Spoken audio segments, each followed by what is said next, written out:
Shooting the shiznit, shooting the shiznit. Best little wrestling podcast in the business. Your host BT and all his guests. You'll never know who he'll have next. Shooting the shiznit, shooting the shiznit. Best little wrestling podcast in the business. Shooting the shiznit. All right, we're live from 304 Studios in Jonesboro, Arkansas. This is an STSPod.club production. I'm BT, and that man sitting right over there, is Bill Rush. How the hell are you, Bill? I'm doing pretty good. How you doing? I'm doing good. You know, I was talking about you on the USWA podcast is the reason I reached out, because we're going to watch it probably after commercial break. But I said on the podcast that I believe we have worked a few shows together. Like when I was Coach BT, you was a referee, or I was backstage during a Memphis show or something. But my memory sucks, man. I believe you are correct, but my memory's gone too. I couldn't tell you when it was. But we did work on some things together for sure. I thought we did too, and I said, you know, because I remember, you know how you always remember people when they're assholes to you, and I said, yeah, Bill Rush, he was a total ass. No, I'm kidding. You know, there are, you know how the business is. There's people that you can talk to, and there's people you just stay away from while you're in the dressing room. You don't even want nothing to do with them. Absolutely. And you were never one of those people. Just to let you know that. I appreciate that. Talk to me about, I want to start all the way. I like to do this, and what the flagship show is about. It's I grab somebody I know really well and we talk, or I grab somebody I don't know that well, which you kind of fit there, because I don't really know your history except, I guess, you know, seeing you backstage and also seeing you on television. So as a fan, when did you start watching? What were you watching and things like that?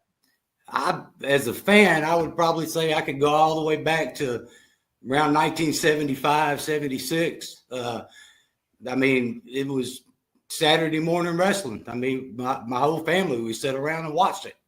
It was a Saturday morning thing we did. Was it Mama and Daddy? I mean, did Mom would sit in there every once in a while with us, but mostly my dad and my brothers. You know, we got into it. My grandfather got into it. Oh wow. It was, I mean, my grandfather sat on the edge of the couch just swinging his fist. He was one of those. You better not walk in front of him, you know. But yeah, it was something we did on Saturday mornings. And then all my brothers, I had 4 older brothers. They would take me to the matches on Monday night. I remember times that he would be running late, and we'd get there and they would shut the doors on us, sold out. Oh wow! Yeah. I mean, it was so big. I mean, it was every Monday night, every Saturday morning. It's just been a part of my life. Just something I knew from an early age I wanted to explore. You know, I started in '78 at a spot show in Blytheville, Arkansas, and I've told this story. My mom took me and the kids across the street, took us to wrestling. And man, I was hooked. I mean, from that point on, and I was, you know, I wanted to watch the television show every Saturday morning after that, because they told me it comes on Saturday morning. Yeah. And my mom and my grandmother, or my mama, is what I called her, they always went shopping. So we lived in Steele, Missouri, and they would go to Blytheville, Arkansas. They go to town, Bill. Yeah, everyone go to town. Yeah. They would go to town on Saturday mornings, but they didn't like me have to watch. I had to watch wrestling before we left, but we would leave at 12 o'clock and go to lunch in Blytheville. So I sometimes missed that expiration of tag until I got old enough to tell them, you know, I was 12 years old. So I get old enough to tell them I'm just going to sit here now and watch the rest of wrestling. And I did I lived out in the country. I had a friend that got Channel 5, but I couldn't get Channel 5 because my antenna wouldn't work. And I would walk down to his house, and his family would give me their house key when they went on vacation. I was sitting in our house to watch wrestling. So, yeah, I was hooked big time. So, Yeah, when did you say you want to be a wrestler? When did you start saying it? From day one? Because, I wanted to get into business, but I never was athletic. So I remember telling my grandfather probably when I was, I don't know, maybe 10, that I was going to do that. I was going to do that one day. And he goes, "Oh boy, you'll never be big enough to do that. You might as well not even think about it." But, I was a small guy, but, you know the right people and have friends in the business already. I'm not going to say it was easy for me to get in, but who was the friends that you made? Well, Mike Murphy. I don't know. You remember Mike Murphy? Yes, I know Mike very well. Yeah. He's a little older than me. He went to school. He was in my brother Jimmy's class, I think. And I happened to run into him at the Custom Auto Show here in Memphis when they used to have them down at the Cook Convention Center. Right. Oh, I've been to those. Yeah, and, I was talking. I knew he was into wrestling. He was, hanging around Playboy Frazier, and I was like, hey man, what do I got to do to get into wrestling? And he said, "Are you serious?" I said, "Yeah." He said, "Man, come by my house." He had a ring in his backyard. Oh wow. And then we actually started wrestling around in his house. He was showing me stuff in his house. So, but yeah, it was good to know somebody. I mean, that's not putting you directly in to with Lawler or Jared or anything like that, but it's a stepping stone. And you got to pay your dues to get to wherever you want to go in anything in life. Right, right. So, but yeah, that's how I got my start. And then that was Central All-Star Wrestling, I believe is what it was called. You had Mike Murphy. You had Rick Perry, which he was Bubba Payne. Yes, me and Rick. But back then, that's probably it because we worked. I worked shows with him and brought him to Steel to do a show one time, and that might have been what you did. You was with them probably, but yeah. So I actually got started in the business when I was 16. So I was 16. Wow. I couldn't wrestle, so I actually started refereeing when I was 16 as I was being trained. I refereed and helped set the ring up. That's what I did. So that got me started, and then they were running shows in Arkansas and Missouri. Now I want my listeners to listen to what you're saying, but let's key them in on what those shows were. They would call those shows outlaw shows. Those were definite outlaws. Definitely outlaws. I love that. They were outlaw shows. And I told you this on the phone. I discovered them on mistake. I really did. There was a little building in Blytheville, Arkansas, and part of the park. Did you ever work that little building? It had Sarge was there. You remember the team, the Undertakers? Who was the Undertaker? Was that Dirty Little Dave and his partner? I believe that is correct. They would do some of the craziest stuff. I went to one of the shows, and Sarge was bleeding, and the Undertakers were jumping off the top rope to the crowd, and I was like, "Gee, what is this?" So I kind of tried to follow Dave. I like Dirty Little Dave. He's a good dude. Man, they would do some things that. I'm surprised he could even walk now. You was talking about, start training and everything, but I always like to ask somebody this, especially people that's been in the business as long as you, what keyed you in that wrestling was a work, that it was a business and we were going to do it this way instead of just a legit shoot? Man, I actually, I pretty much got smartened up when I started training. I mean, I knew in my head that I said, man, it's got to be something to this. I mean, most people do, but and then at some points, you wish you never had to get smartened up, but I do that. I say the same thing, Bill. I told somebody I was on a podcast that I don't barely know the host, but I was with him. He wanted to talk wrestling. He was like, well, he said, do you still enjoy wrestling? And I said, I have to sit down in front of the television and say, you know, when I was involved in it, I would look at it differently than I do now because I was studying psychology. Yeah. How did he come out of the heat? When did he make, I had tag team. So when did he make the hot tag? Or are we going to do double heat? Or are we going to, you know, what are they doing? But see, I just have to turn that off. I try my best to just to watch it and enjoy it as a fan again. But it's hard after you get on this side of it. But I told this a million times on the podcast, but I was front row, Blythe, Arkansas, and it is 5 feet to the ring. Okay. So I'm 12 years old. I'm not stupid. I know there's something not on, you know, on the up and up, but I don't care. I really don't. I'm enjoying it. It's working these shows in Missouri and Arkansas didn't get you I know Sarge did it a lot. It didn't get you like a don't use Bill because he works the Outlaw Show thing. How'd you get with Memphis? Talk to me about how getting into Memphis. What happened there? You remember Buddy Wayne, of course. Oh yeah, yeah. So you know, I went into a bar. It's called TG's. It was on Macon Road in Memphis. I walk in and Buddy Wayne was working the back door. So, oh wow, yeah, he was kind of security and took the door money and all that. And I get in there and I'm, you know, hanging out. All of a sudden, he kind of, you know, said, "Hey, come over here." So I go over. He said, "Man, have you ever thought about refereeing?" And I'm, you know, and I'm kind of skipping ahead a little bit, but I'd already, you know, been wrestling on TV there for a little while. But I said, not really. I said, I used to referee. He goes, I know you did. That's why I'm asking you. So, you know, he said, if you're interested, let me know before you leave. And so I said, okay, I'll give it a whirl. And he said, show up at the Coliseum Monday night. Be there at 6.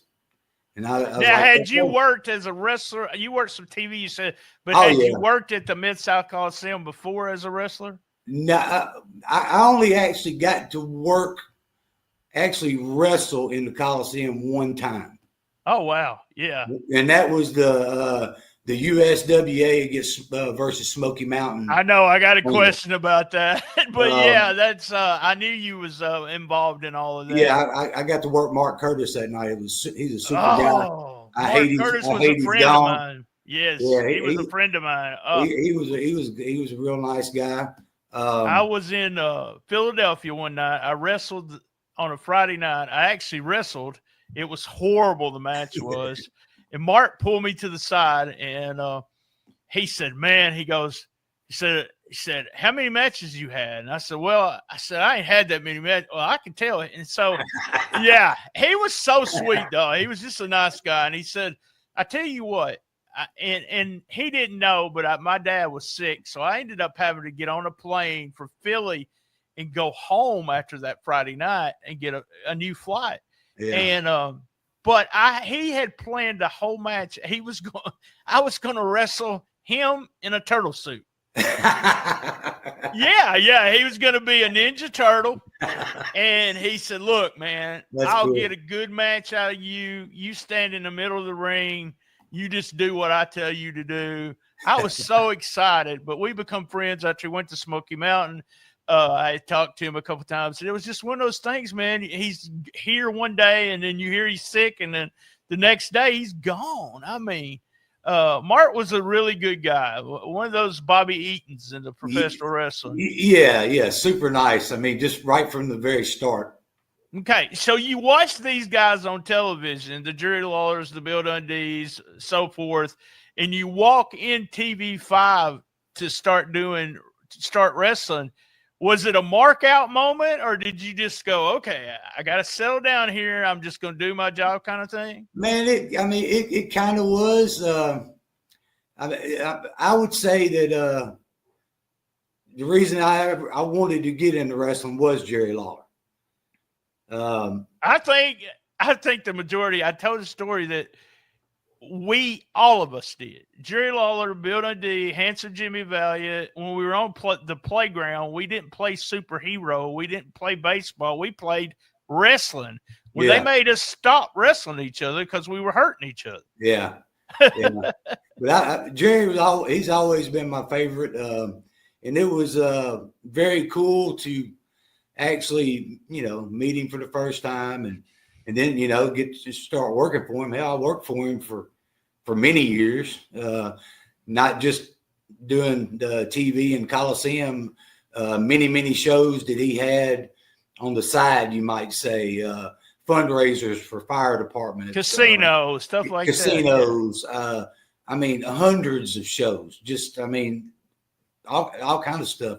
He's always been good to me. He's, payoffs are always on those shows were great. Oh, I hear that. I hear that all the time about Jerry. He didn't mind paying people. So I've heard people, out every once in a while. I got something bad to say about him. I said, well, I've had my heat with him, but man, I always was a fan of the wrestler, not the person. And then, I talked to him last year in Evansville, and we actually talked about Kevin. For some reason, there's so many of you guys that remember me and Kevin are friends. It's really crazy because I talked to Bill one time, and Bill says, Dundee goes, "Man, I didn't like you." And I go, "What?" He goes, "No, you were Kevin's friend." And I was like, "All right, Bill, thanks. I appreciate you not liking me." I tell you what kind of guy Jerry actually was. He knew I used to do a lot of outlaw shows, and I went to him TV one Saturday morning. I said, "Hey, King, I got these body suits, full body suits and mask." I said, would it bother you if I went out and done, worked some of these outlaw shows? I said, when I'm not booked, there's other places I can go do something. And he said, "No, that's fine." So, I'm like, that's pretty cool. He could have said, "No, I don't want none of y'all, nobody, and I don't know how many people he might have done it for, but, it didn't bother him, Did you work Kevin on shows like that? Because Kevin did some of that too. I worked Kevin many times, many times. Tag matches, singles, especially Caruthersville, East Prairie, Missouri. All those little towns that y'all. East Prairie, Missouri. That was one we worked the semi-main, and it was a packed house. It was, wrestling was hot in Missouri at the time. Was they as strict as they are now with the commission and everything? Because I ran shows in Missouri, man. That was tough. Yeah. And then there was one guy running around there. He was a guy named Henry Hubbard. Oh, yeah. I know. Did you ever hear that name? Yes. I forget what town it was. He booked me. I was actually wrestling. And the Iron Sheik was on the card, okay? Did you get your money is what I want to know. That's where this is going. All right, here we go. I'm Let's hear this one. It was packed. Yeah. Good house. This guy just took off with the money. Just literally got in his car and drove off. I thought the Sheik, that's the first time I ever met him. If he could have got his hands on that dude, he would have been dead. Sheik was legit tough. But I'm going to tell you now, the Sheik's the one that said, "We still got to do the show." Awesome. And we did the show. Now, where was that? Man, I can't remember what town it was. Somewhere, it was in Missouri. It was in Missouri. And he had a couple other big names, didn't he? Yeah, I can't remember who I was. I don't either. I don't remember. The Sheik just stands out because I stood back there watching him do his clubs, Yeah, man, yeah. What a deal with that. So we went to Memphis. You were doing TV on TV. Now, there's a couple terms that it's called enhancement talent. Now, yes. We kind of said jobbers back in the day, or we're going to do. That's what I was there for, to do a job. Hey, I love that. I love that attitude because I always told people that no matter what, you can get into wrestling. No matter what, you can get into wrestling if you really, really want it. You can pop popcorn. You can put out the chairs. Yep. You can set up the ring, whatever We'll do something with you. But was that, knowing your role and knowing what you were doing, was there ever anybody, that gave you shit outside the business and said, "Man, Bill, you lose every week. You lose every week"? Man, no, not really. I never had anybody mess with me about that. Maybe one of my brothers one time took some jabs at me, but other than that, it's got to be family, My oldest brother was a bodybuilder. he was, I'm a little dude, but Ronnie's probably about an inch and a half shorter than I am, and he was benching 500 pounds. So he could jab at me all he wanted.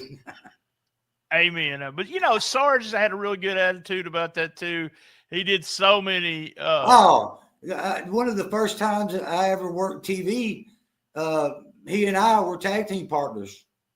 You tagged with a bunch of TV in '91. You and Sarge were tag. It was both of our first time being on TV. Man, he got to work Eddie Gilbert a few times. He worked everybody. They loved his backdrops. That's what I was just fixing to say. He took My a favorite great backdrop. Yes, love that backdrop. And they put it in almost every match. Absolutely. What did Lawler give him 5 in a row or something? I don't know. Yeah, Lawler would do that. They did. Eddie Gilbert. We just watched one from '91, and Sarge is in there, and Eddie hits. It looks like Eddie hits Sarge pretty damn hard. Yeah. And you can see Eddie say after the match, Sarge gets out of the ring. You can see Eddie saying, "Are you okay?" And we were like, "Oh, he asked me because he done hit him." We knew he had, and we was like, "See, there you go. That's what happens." Well, so you kept. So when did you? You're gonna get a spud every once in a while. Oh yeah. Oh hell yeah. Yeah. I've been hit a couple of times where I didn't know. I've been with a chair or something like that where I don't know where the hell I am for a couple of minutes there. One of the times I got hit the hardest, it was when Eddie and Lawler had their feud going, and Eddie had put a bounty out on Jerry, if you remember that. Oh yeah, we just covered that. Yep. Yeah, so you remember a worker, Donnie Tate? I don't remember him. He was a job guy. He was one of the guys that said I would be cool for TV. And so he and I were to go out to the ring and corner Lawler in the corner. We're after the bounty. Man, we went out there and Jerry come up in that corner and he kicked me in my jaw so hard. I saw the light for about 3 or 4 seconds. But that's probably the hardest I ever got hit. I got stuffed pile driver on a chair one night, and I've told this story, but that's the only time I've ever been knocked out. I hit the leg of the chair. I had my blade in my hand. As I was being picked up, I was going to blade. And I dropped it on the way. But when I woke up from I wasn't out maybe 2 minutes, but when I woke up, I had blood. Every time I breathed, it would go poof, poof. And I was like, where's my blood? Did I just stab myself or what happened? And it was the leg of the chair had busted my head just completely open. I was just like, I didn't even, and it was in Missouri, and thank God we had got the commissioner out of the building before that, because I knew I was gonna bleed, and I didn't want him in the building for it. That was a tough hard way, wasn't it? Oh man, I still got I got a little dent in my head. I got more than one dent, but I got that. You can see where it's that chair leg. And the guys that did it, they kept apologizing. I was like, it's not your fault that I felt wrong and I dropped my blade and I don't even know where the blade went. It's the craziest thing. I don't, hell, I may have swallowed it. Who knows? The reason I picked you out and to come on the podcast is we've been watching on the USWA podcast a lot of 1991. And you're in a lot of stuff in 91, and you've been on later on. They watched some other stuff, and you've been on there. But we had something happen, and when we come back from the commercial break, me and you are going to watch this, and I reached out to you on Facebook, and you told me the story about it. But I want to talk about this angle that they did and how, God, it looks. All right, let's take a quick commercial break, and when we come back, we're going to talk about you working an angle with Eric Embry. Oh, boy. All right. Don't miss Memphis Wrestling Live. Sunday, November 23rd, Jerry the King Lawler is coming to Memphis Wrestling. Meet the King at our VIP experience, plus Santa Claus is coming to town. Monday and Tuesday, November 24th and 25th, Memphis Wrestling's Kids Camp returns for Thanksgiving break. Register now. Sunday, December 14th, it's our annual Grind City Rumble featuring the Good Brothers, Gallows, and Anderson, along with TNA's hometown Maine. And be on the lookout for our 2026 schedule. All tickets are on sale now. Get yours right now at memphiswrestling.tv.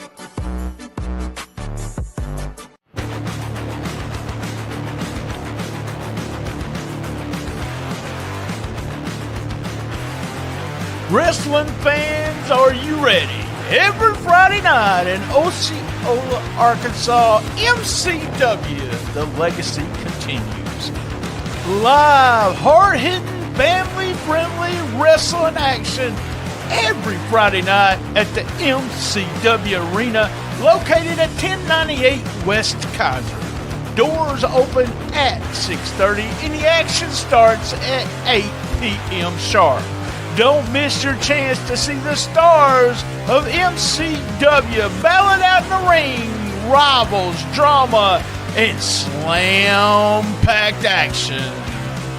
Following wrestling superstars are appearing: Chase McCoy, C Money, LA Hustlers, Party Factor, Zaya Wolf, DJ Cash, JT Williams, Galen Ray, Serpent, 187, Luke, Justice, and many, many more. Here's what I want you to do. If you have any questions, I want you to search Facebook for Osceola's Mid-Southern Championship Wrestling.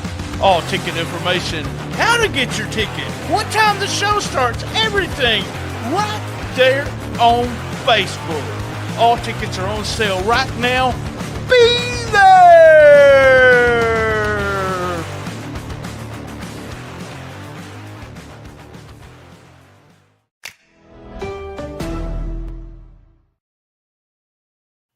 All right, back from commercial.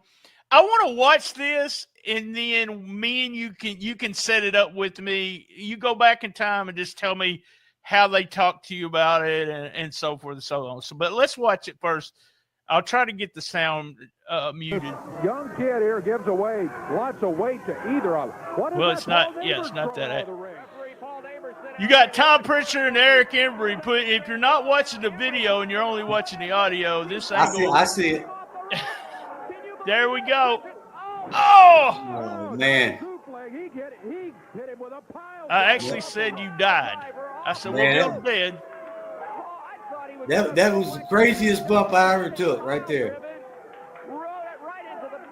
It was they came, you know, that morning they came to me in the back, and you know, Eric and Lawler was with him, and they said, man, we want to do something different today.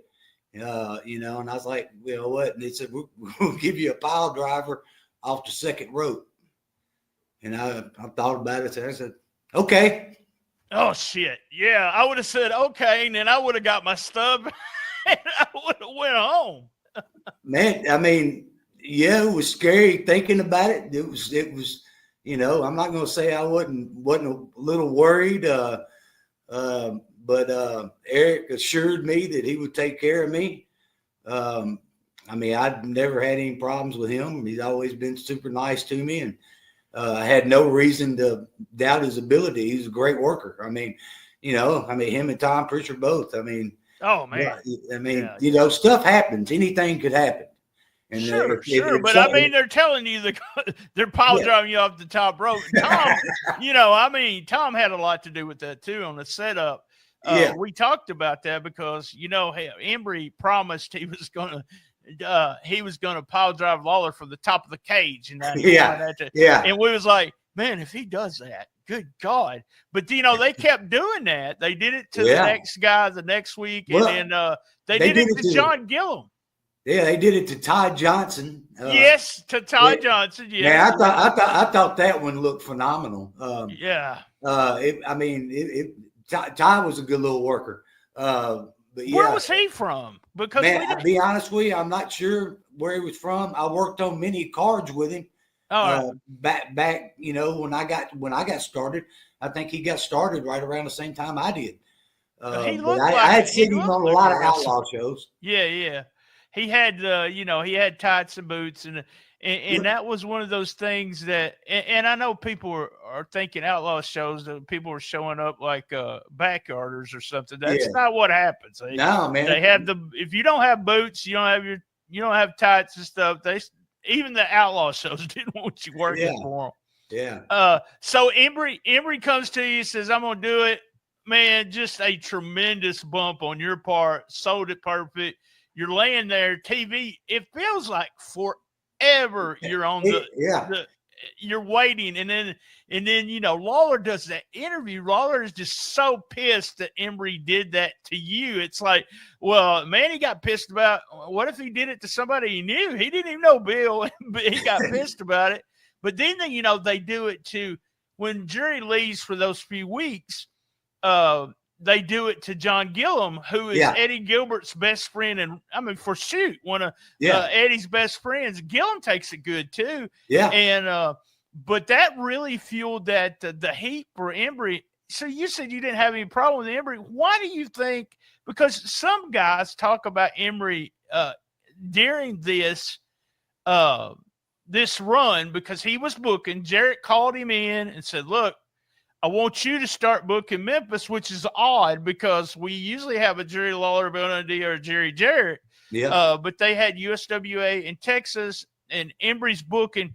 And Bill, we have noticed so many tiny little, I don't know, nuances or just little bits that Eric will do that other bookers don't do. Yeah. He started the recent show we did, one of the recent shows. Tom Pritchard and Steve Austin come out doing it, and the first thing you think when they come out is, where's Embry? Yeah. And that's what he wanted you to do. He wanted you to, where's he at? Then he jumps Eddie Gilbert. There he is later in the show. And it's just little tiny things like that. It's Lawler had a neck injury. So they ended the cage with Tom Pritchard choking him with a belt on his neck. Just little things like that Memphis wrestlers sometimes didn't do. But did you have why do you think he gets so much criticism? Maybe because he was pushing himself? Probably, I would say that's the only thing I could think of. I wasn't around him for a very long time, because in the business, people come and go. Oh, yeah. And then there was a time when I wasn't working, but I wasn't around him a whole lot, but I never had any problems with him. I thought he did a good job. I had no problem at all with what he was doing. They had moved to the Pipkin building, and the first week that Lawler was gone, they drew a hell of a house with him and Eddie. It was, which Memphis has started in that little building, but it was like almost a $5,000 house. And so some of the stuff he was doing, people criticize him for, going too long with something. And some people really criticize him for being a baby face in Texas, because the people in Texas were used to guys like Kerry Von Erich and Eric Embry. Eric don't look like Kerry Von Erich. So I could agree with that. Yeah. But I liked, I liked it. Right now, I'm really enjoying the booking. Like I said, my memory sucks. So I know I watched these shows, but I'm looking at it with a different eye. 91, I was what I call a smart fan. I wasn't really, I knew wrestlers, I knew Lawler, I knew people, but I really didn't understand a lot of this stuff. Now I'm looking at it, as him being the booker and seeing what he does and how he keeps everybody doing something. Yeah. But you being Did you find out that, you already talked about being a small guy and somebody said, well, your dad, or was it your dad said you probably won't be a wrestler or blah, blah, blah. My grandfather. Your grandfather. So did you find it easier for people to take you as a referee instead of a wrestler? Because you refereed so many.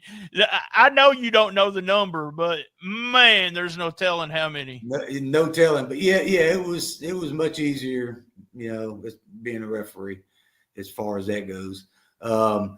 It was. I wanted to make it as a wrestler, of course. Sure, that's what I wanted to do. But if I had about 30 more pounds on me and about 4 inches, I probably would have made it doing something. Yeah.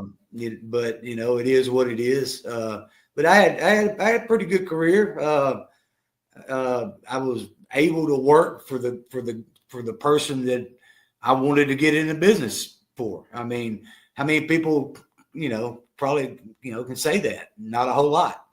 I had a dream and it came true. I'm not in the business anymore. Be honest with you, I don't even watch any wrestling anymore. Bill, come on now. I'm gonna tell you like everybody tells me, man. You can say you're out of the business, but someone's gonna call you, and you're gonna, it's like the mafia. I think the wrestling business is like the mafia. I was out of the business for like 7 years, and Paul Heyman calls me in the middle of the night. Hey, I need you to help me with something. I'm like, I don't even watch wrestling anymore. What the hell, But yeah, I do. I still watch it. I up on the current stuff. I watch the current WWE. I watch Memphis Wrestling. I actually work with Memphis Wrestling, doing their online content and everything, which has been a dream for me. You talk about being on Memphis Wrestling. I never thought, for some reason, I was either Kevin's friend or I was the kayfabe sheet guy. Yeah. So when you're the kayfabe sheet guy, no one's going to use you, especially back then. They may use you now, but they weren't going to use you back then. Yeah. But I've got my face has been on Memphis Wrestling, so at least I can say that. I sat and dreamed about that as a 12-year-old, and now Dustin Starr's put my ugly mug on TV a couple of times. So there you go. Oh, Dustin. Do what? I said, "Oh, Dustin." Yeah, man, he is. He's worked hard to make that happen, and being in the middle of the Redbirds and the Tigers and the NBA team, the Grizzlies, he's just got so many connections in Memphis, and that show, man, you got to give it to him. 245 shows, hadn't missed one during the whole run. They didn't have a repeat. They hadn't missed a TV, nothing like that. Yes, So that's more shows than Power Pro. That's more shows than MCW, KAW. Yeah. It's more shows than, I think it's more shows than Corey's run. Man, but that's crazy. You tell me, Corey Macklin. That guy was something else there. I'm laughing because he hated me, Bill. He hated me. He's one of those guys that I wish had never got into business. I mean, in my opinion, that, and I don't know if Jerry got him in. Oh yeah. Well, if I could say if he did, that would be one of the only things that was his big mistake. That I would say that Jerry did that shouldn't have happened. Corey was not a great announcer, but he was fun because he would say stuff like big move and ridiculous and ambulance. And we had so much fun with him. And then they had a big show with Funk on it. And Corey was on that show, and he thought that show, he drew that show. He thought that gate was his gate. And he become a professional wrestler after that. And I hated that stuff. I hate all it. But I would cover the show when I did the website. I would cover the show with the results. So I had this little kid in the crowd that would call me and say, okay, this is what happened. And before they were done, because they would film 2 shows, one live, one filmed, Yeah. Before they were done, I had the results up on the Well, website. You talking about doing one live and one, putting one in the can. Yeah. We were doing 2 shows at Channel 30, right? Right. So we did the first show. The second show was going to be done at Redbird Stadium. Oh, wow. Redbird's baseball field, I mean. Right. So that was so we had to leave TV and then come back to TV and meet them and then get a ride to the stadium, right? So we go to the stadium and we do the show after the game and all that.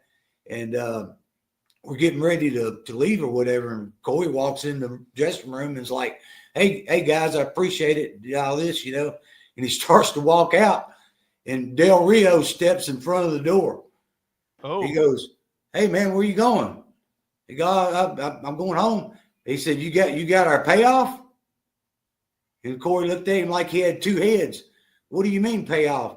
He goes, "This isn't a normal TV booking." He said, Right. We had to come here, and sit here for hours for this, and then and you're going to walk out and not pay us.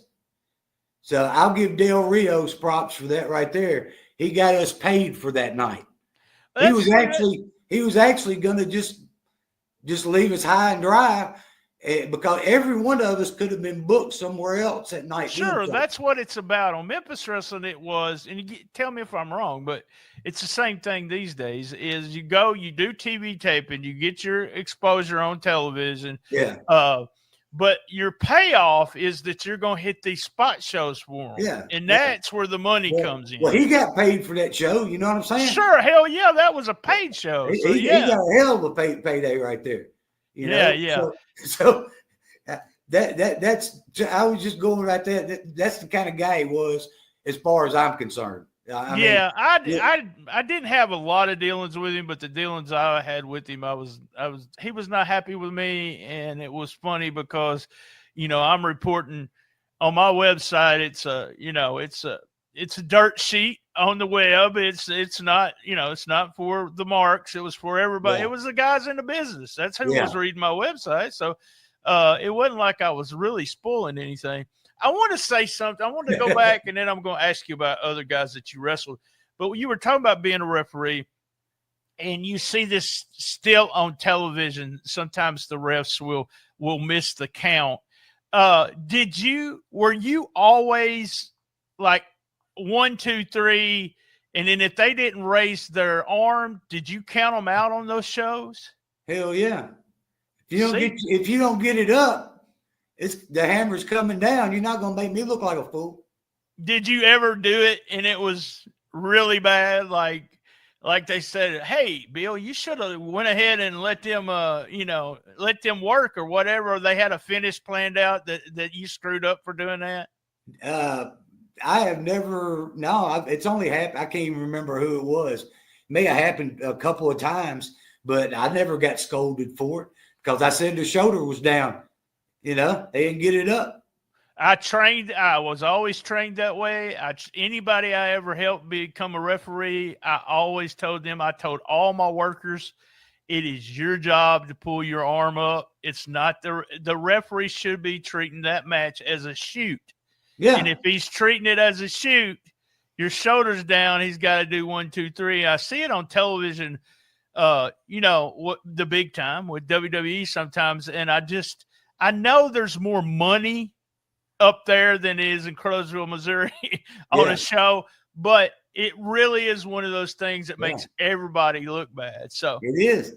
Yeah. If you don't, like you said, you're not going to make yourself look bad as a referee, not counting, there's enough shenanigans that you have to do as a referee, not seeing what the heel's doing and all that kind of stuff. You definitely don't want to not count all right, we're going to wrap this up by I've listed some matches and some pretty big stars that you worked. And I'm just going to run off some names real quick. You talked about, but you worked Bill and Jerry and Jeff. Looks like y'all had like an 8-man tag or 6-man tag with the Scorpions. You tagged with the Scorpions, or were you under the hood as the Scorpions? Nah, I don't think I was under a hood, was I? I don't know. But you did work Bill and Jeff. Yeah, I and got Jerry to a work lot. Bill and Jerry and Jeff on TV. Probably Tommy and Doug. I got you working the Fabulous Ones, and we've been watching Yes. some of the. You and Sarge worked the Fabs, and we've been watching some of Steve Kern after the Fabs. Man, he looks stiff as hell. Was he stiff, or was he just a damn good worker? Yeah, now he's a damn good worker, but he lays it in. I guarantee you that finish on that forearm, he got O'Reilly real good on that one. And Stan gave me a forearm across the back that morning. I thought I was gonna go to the concrete. Damn. So yeah, they laid it in. Steve is just the Fabs were us guys did not like the Fabs because they were pretty boys, and until they started feuding with the Moondogs, and when they feuded with the Moondogs, we said, oh, they're tough. But Steve just comes off as just a tough guy. You and Sarge, a very tough guy. Yeah, you and Sarge worked Jerry Lynn and Cody Michaels. Now, Cody Michaels he quit the business because of a broke neck. Yeah, I know you probably remember that when he broke his neck. Yeah. But hey, do you remember working Jerry Lynn? Yes. Easy to work, good guy. Yeah. Oh yeah. Yeah. You and Sarge also worked U.S. Mails that year. U.S. Mails, Curtis Thompson, and I can't remember who the other guy was. No, that was brutal. Those guys. Yeah, that was a brutal. What was his last name? Walker. He was just a muscle guy, but he could not work. He couldn't work a lick, man. He'd knock your head off. Now I see this name, and I'll make sure I'm right here. This is Zawowski's with Rob Zawowski. That was Rob Van Dam, right? That was Rob Van Dam. Yeah, that was a very unorthodox match to me. I had never worked anybody that does this, a lot of that stuff he did. So to me, it wasn't a very good match on my part. But he was green too. He was just starting. Pretty much. But yeah, I worked Rob Van Dam before he was Rob Van Dam. Yeah, way before he's Rob Van Dam. But him and Sabu, the reason they got so many dates is they got that reputation of having just a hell of a match. But it was one of those things where, they trained together, they rode together, they worked when they worked each other. It was really good. When they worked separate matches, especially when they were young, you were like, oh, what happened there, kind of thing. Yeah. So here you said Todd Johnson. So I got, and I had to ask you about this. How was it working the Moondogs? Well, the day I got to work the Moondogs, they came. They said that was the deal where I forgot who they were working an angle against, but they said the Moondogs couldn't wrestle.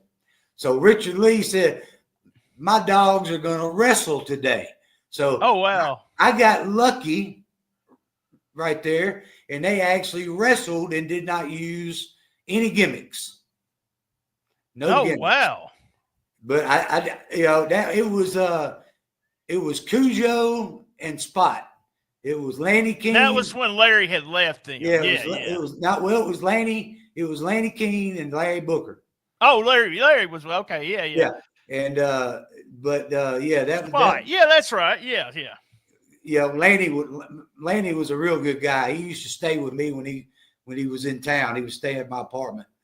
Did you ever work for Larry at Osceola when he ran? Maybe once or twice I did. Yep, yeah, sure did. Yeah, I went down there and worked a couple of shows for him.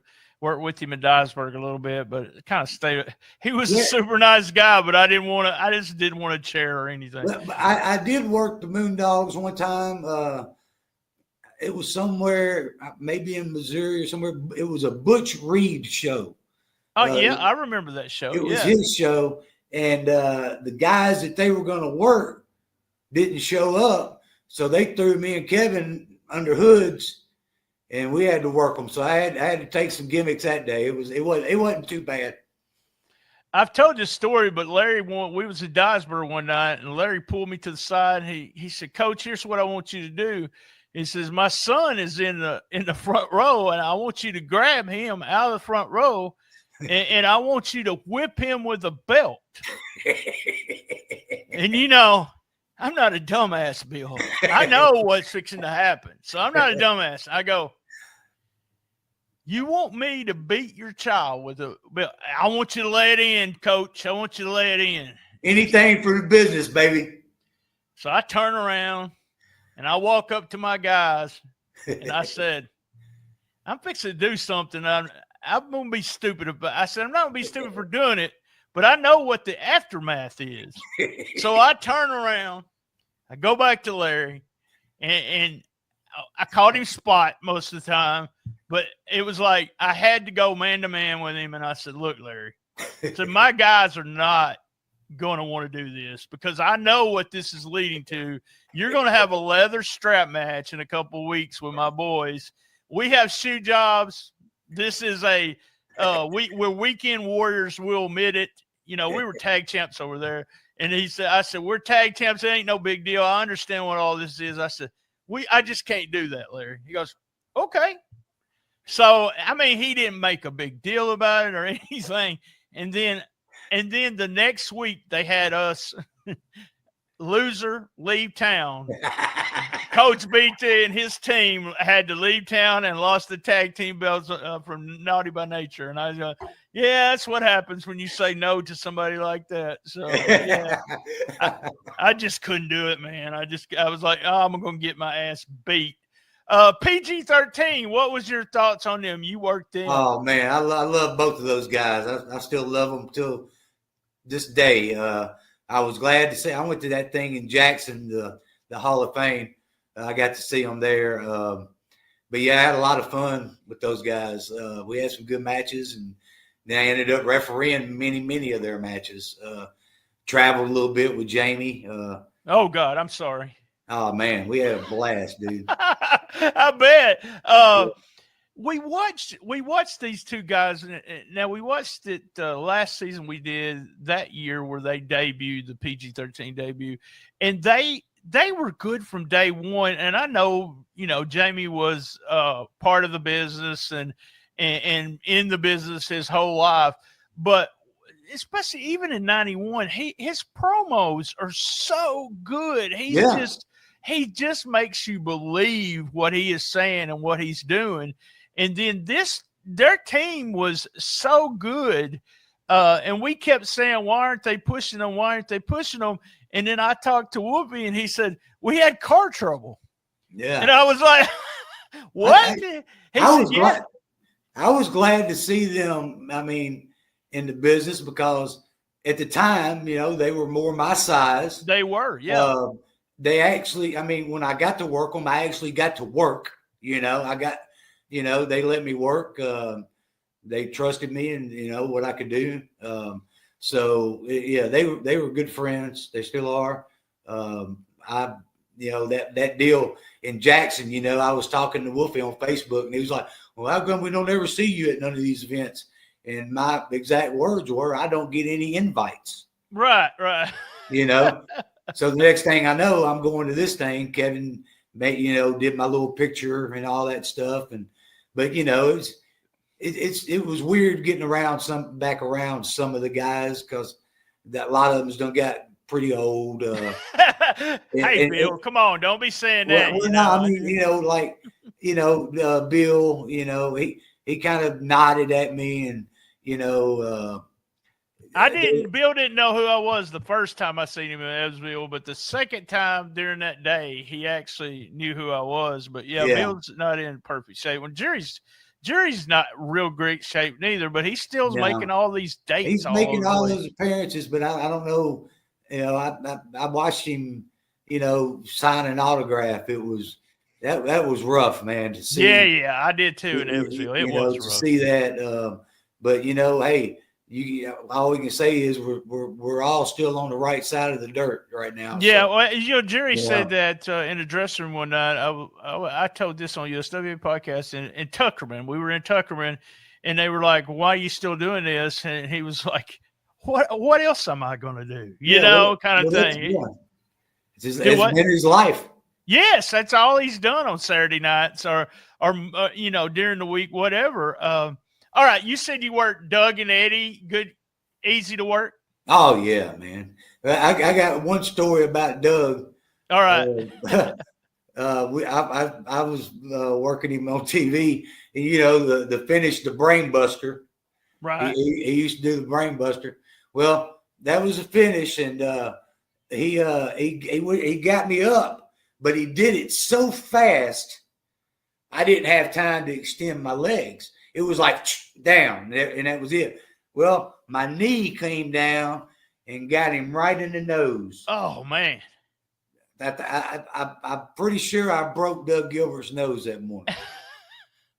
Yeah, I broke a nose before, and I broke somebody's ribs. But He was pretty pissed off at me. But I bet. I mean, Yeah, Doug's not one of those guys that holds back anything. No, he's not. Which I don't blame him.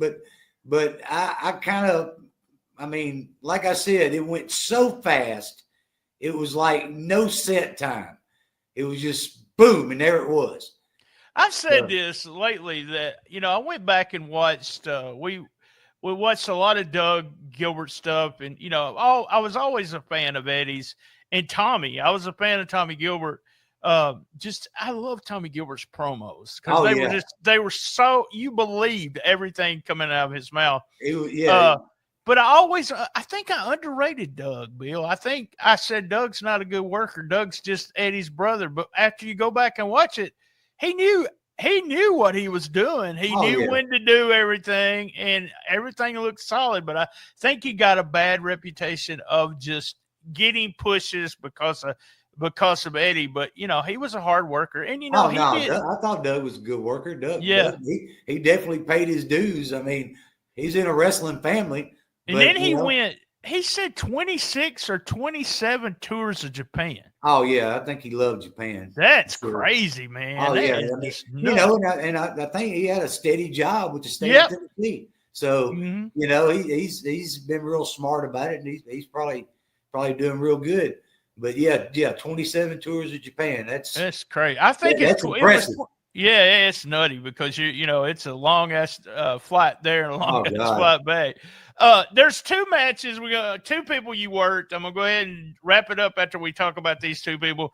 But you made mention of it during it was the USWA versus Smoky Mountain feud that was going on, and you worked Bob Armstrong. Now I was in a battle royal with Bob, and he chopped me in my chest, and I didn't think I was going to be able to breathe again.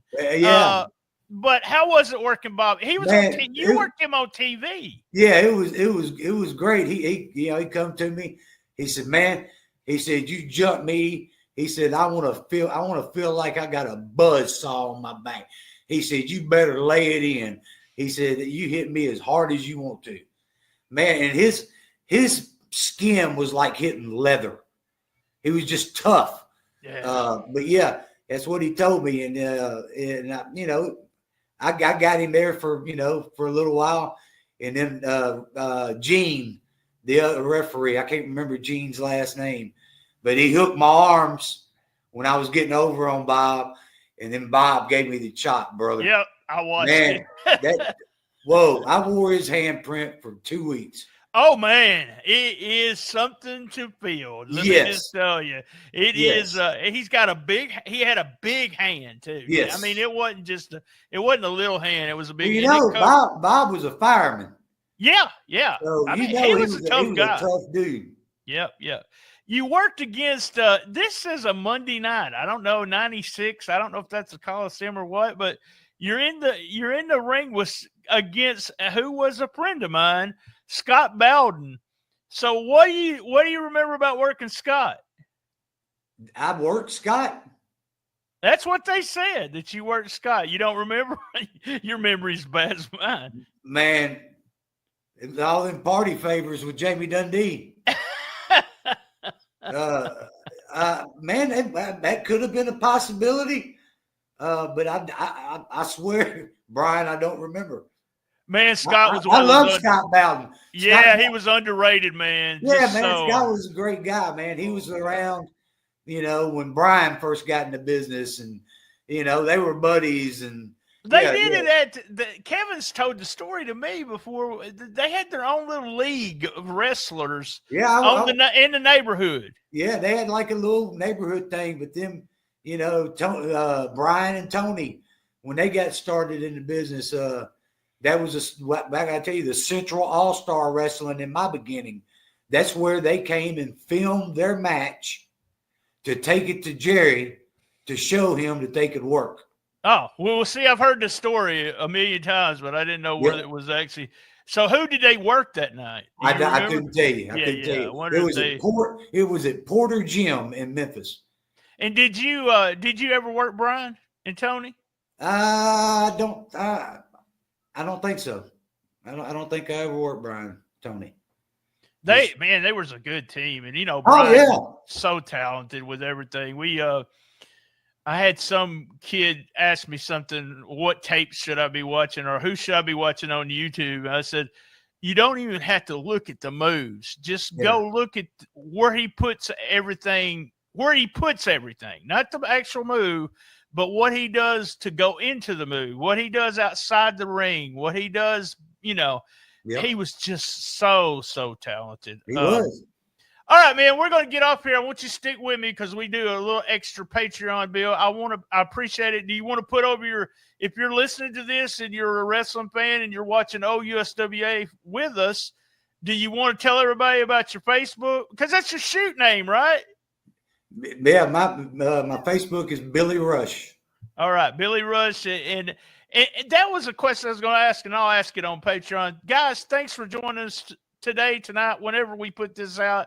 Same bad time, same bad channel on the best little wrestling podcast in the business. Be there. And as everyone knows, now Bill's going to know this. I love my mama.